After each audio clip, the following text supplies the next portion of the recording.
Assalamualaikum warahmatullahi wabarakatuh. Perkenalkan, nama saya Mariska Andriani. Saya dari Prodi Pendidikan Guru Madrasah Ibtidaiyah semester 4 kelas B. Saya dari Fakultas Tarbiyah dan Keguruan UIN Sunan Ampel, Surabaya. Di sini saya akan menjelaskan atau mempresentasikan tentang peluang dan tantangan pemrograman bahasa Arab sebagai bahasa kedua. Jadi, simak baik-baik ya. Peluang dan tantangan pemerolehan bahasa Arab sebagai bahasa kedua. Baik teman-teman, sebelum kita belajar lebih lanjut tentang peluang dan tantangan pemerolehan bahasa Arab sebagai bahasa kedua, alangkah baiknya jika kita mengetahui apa arti dari peluang dan tantangan. Jadi, peluang adalah sesuatu yang bisa dicapai oleh seseorang dan kemungkinan besar akan berhasil. Ada peluang, pasti juga ada tantangan. Jadi, tantangan adalah halangan yang dihadapi oleh seseorang sehingga membuat orang tersebut lebih bekerja keras dan lebih giat lagi untuk mencapai yang akan dicapainya. Selanjutnya adalah peluang pemerolehan bahasa Arab sebagai bahasa kedua.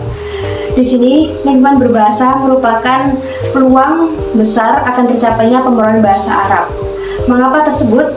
Dikarenakan lingkungan berbahasa merupakan sebuah wadah multifungsi yang mana memudahkan siswa untuk dapat mempraktekkan secara langsung materi yang telah dipelajari sebelumnya. Karena semakin banyak siswa berbicara menggunakan bahasa Arab, semakin mudah dia memahami dan menghafal kosakata yang telah dipelajari sebelumnya. Dan di sini lingkungan berbahasa dibagi menjadi dua.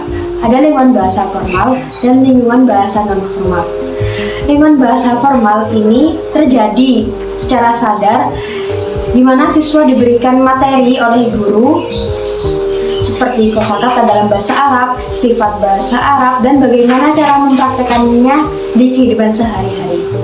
Di dalam lingkungan berbahasa formal ini, guru harus pandai-pandai untuk memikat atau memotivasi siswa sehingga mereka bersemangat saat proses pembelajaran bahasa Arab.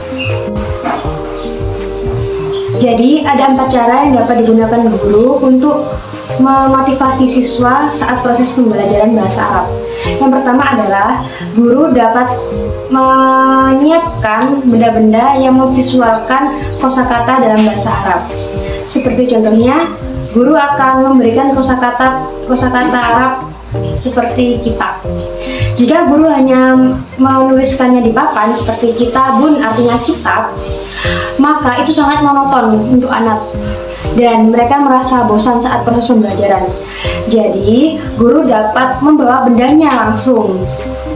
Seperti ibu membawa buku kitab ini dan bahasa Arab dari kitab ini adalah kitabun dan murid-murid akan menirukannya seperti itu. Jadi anak-anak lebih dapat aktif saat proses pembelajaran. Yang kedua adalah guru dapat menyediakan laboratorium bahasa Arab sebagai prasarana pendukung. Dikarenakan saat proses pembelajaran bahasa Arab itu juga membutuhkan yang namanya media pembelajaran visual dan audio visual seperti itu. Dan biasanya di dalam lab bahasa dindingnya kedap suara, jadi itu dapat memfokuskan siswa saat mendengarkan dan menyimak audio yang diputar oleh guru saat proses pembelajaran. Yang ketiga adalah guru menyediakan buku-buku bahasa Arab yang dapat diakses dengan mudah oleh siswa. Seperti contohnya buku cetak, buku pelajaran bahasa Arab, dan lain-lain. Dan sekarang di zaman saat ini elektronik sudah semakin canggih dan ada namanya e-book. Dan e-book tersebut juga dapat digunakan sebagai media pembelajaran, sebagai tugas di rumah saat proses pembelajaran di rumah. Yang terakhir adalah pengajar dapat menyediakan audio berbahasa Arab yang dibuat oleh penutur asli Arab.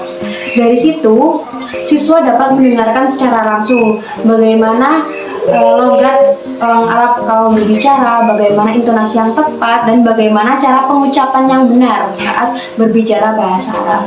Dan siswa dapat menirukannya saat mempraktekkan berbicara bahasa Arab.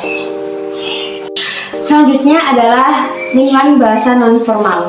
Lingkungan bahasa nonformal ini yakni di mana siswa dapat berinteraksi menggunakan bahasa Arab dengan teman sekelasnya, dengan guru, ataupun di lingkungan sekitarnya. Jadi tidak dalam ranah proses pembelajaran di kelas. Ada tantangan, pasti juga ada peluang. Jika tadi kita udah berbicara tentang peluang pemrolehan bahasa Arab sebagai bahasa kedua, maka di sini saya akan menjelaskan tantangan apa saja saat pemrolehan bahasa Arab. Jadi, kesalahan pertama adalah kesalahan interlingual transfer. Kesalahan interlingual transfer ini yang dimaksud adalah adanya campur tangan terhadap bahasa kedua oleh bahasa pertama. Di sini saya mengambil contoh mata-mata nakulumaan. Mata yang artinya kapan, kalau mata-mata yang artinya kapan-kapan. Nakulu kita makan, maan bersama. Jika di bahasa Indonesia kan, kapan-kapan kita makan bersama. Memang benar dalam bahasa Arabnya mata-mata nakulumaan, tetapi dalam bahasa Arab tidak ada kaidah yang mengatakan mata-mata adalah kapan-kapan. Jadi yang benar adalah fi waqtin ma nakulumaan. Di sini adanya campur tangan dari bahasa pertama ke bahasa kedua, dari bahasa Indonesia ke bahasa Arab. Jadi itu tidak boleh. Itu adalah tantangan kesalahan interlingual transfer. Kesalahan kedua, tantangan kedua yakni kesalahan intralingual transfer. Kesalahan intralingual transfer ini merupakan kesalahan oleh siswa secara pribadi, dikarenakan pemahaman mereka yang belum utuh tentang kaidah-kaidah bahasa Arab, sehingga dia membenarkan kaidah-kaidah yang mereka rasa sudah benar. Jadi saya di sini mengambil contoh antasina mudhika. Jika diartikan adalah kamu membuat orang tertawa. Memang sinaun di sini merupakan sifat yang berarti membuat. Sona'a yasna'u. Tetapi di sini kamu membuat adalah kata kerja, dan kata kerja adalah fiil. Jika memakai antasina mudhika, sina adalah masdar bukan fiil. Jadi yang benar adalah anta tasna mudhika. Seperti itu. Kamu membuat orang tertawa. Jadi itu adalah yang dimaksud kesalahan intralingual transfer. Kesalahan yang dikarenakan belum utuhnya pemahaman seseorang tentang kaidah bahasa Arab. Kesalahan yang ketiga, yang terakhir adalah kesalahan yang bersumber pada saat proses pembelajaran, seperti materi, entah itu dari metode, atau segala hal yang berkaitan saat proses pembelajaran. Terkadang guru memberikan contoh kalimat bahasa Arab dengan memberikan imbuhan bahasa Indonesia di kata terakhirnya. Seperti contohnya, la takun misla daliklah. Nah, kata lah dalam kalimat bahasa Arab tadi merupakan kata bahasa Indonesia. Jadi di bahasa Arab tidak ada kata lah, dan itu hanya kata bahasa Indonesia yang dicantumkan dalam kalimat bahasa Arab, dan itu tidak boleh. Jadi alangkah baiknya jika guru dapat memberikan contoh yang baik dan diatur dulu sebelum memberikan contoh kepada siswa, karena dapat terekam oleh siswa di keesokan harinya saat mereka berbicara menggunakan bahasa Arab.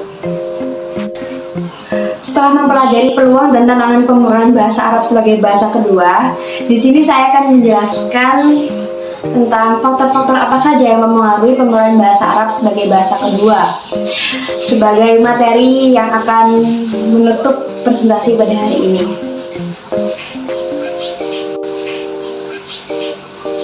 Jadi, Ada 3 faktor yang mempengaruhi pemulihan bahasa Arab sebagai bahasa kedua. Yang pertama adalah faktor motivasi, faktor bahasa, dan faktor sosial. Di sini faktor motivasi dibagi menjadi 2, faktor motivasi intrinsik dan ekstrinsik. Motivasi intrinsik adalah motivasi yang timbul dari diri individual orang masing-masing. Jadi, di sini motivasi intrinsik timbul karena keinginan seseorang sendiri saat atau dalam mempelajari bahasa Arab. Seperti itu.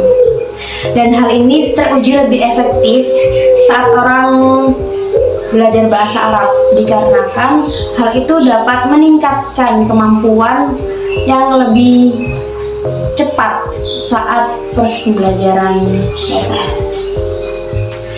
Lalu motivasi ekstrinsik. Motivasi ekstrinsik merupakan motivasi yang timbul dari luar.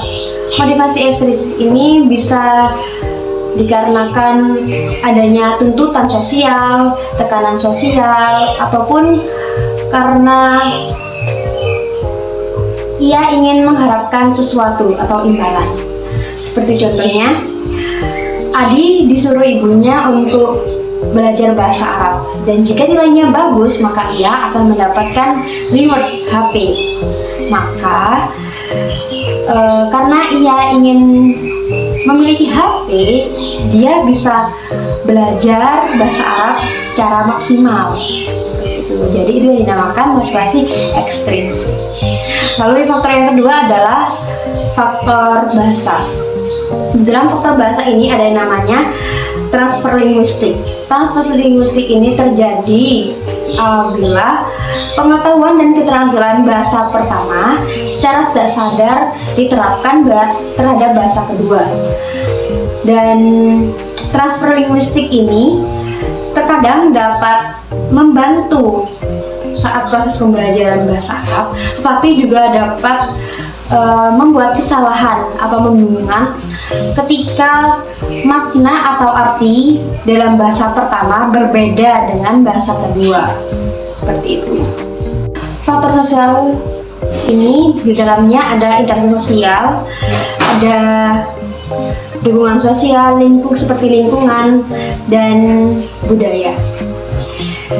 Yang pertama adalah interaksi sosial. Interaksi sosial yang dimaksud di sini adalah ketika kita dapat berbicara bahasa Arab di kehidupan sehari-hari. Seperti contohnya, ketika orang mengikuti program pertukaran pelajar di negara Arab, maka secara mau nggak mau dia harus berbicara bahasa Arab sebagai bahasa kesehariannya. Nah, di sini dapat meningkatkan kemampuan berbicaranya dalam bahasa Arab. Lalu yang kedua adalah dukungan sosial. Dukungan sosial yang masuk di sini adalah lingkungan sekitar seperti keluarga, teman, dan juga masyarakat. Jika kita mendapatkan dukungan yang lebih banyak, maka itu akan membuat kita lebih bersemangat saat belajar bahasa Arab. Dan juga sebaliknya, kalau kita mendapatkan ejekan atau tidak mendapat dukungan, maka kita akan enggan untuk belajar bahasa Arab lebih dalam. Lalu ada budaya. Jika kita tertarik dengan budaya Arab, maka secara tidak sadar kita juga akan ingin tahu apa-apa yang mengenai bahasa Arab, seperti bagaimana logat dalam pengucapan bahasa Arab, bagaimana adat istiadat Arab, seperti itu, dan itu mempengaruhi kita saat proses pembelajaran karena kita tertarik dengan sesuatu dan itu akan memotivasi kita untuk dapat lebih giat saat pembelajaran bahasa Arab. Sekian penjelasan dari saya, kurang lebihnya mohon maaf yang sebesar-besarnya. Semoga bermanfaat untuk kita semua. Wassalamualaikum warahmatullahi wabarakatuh.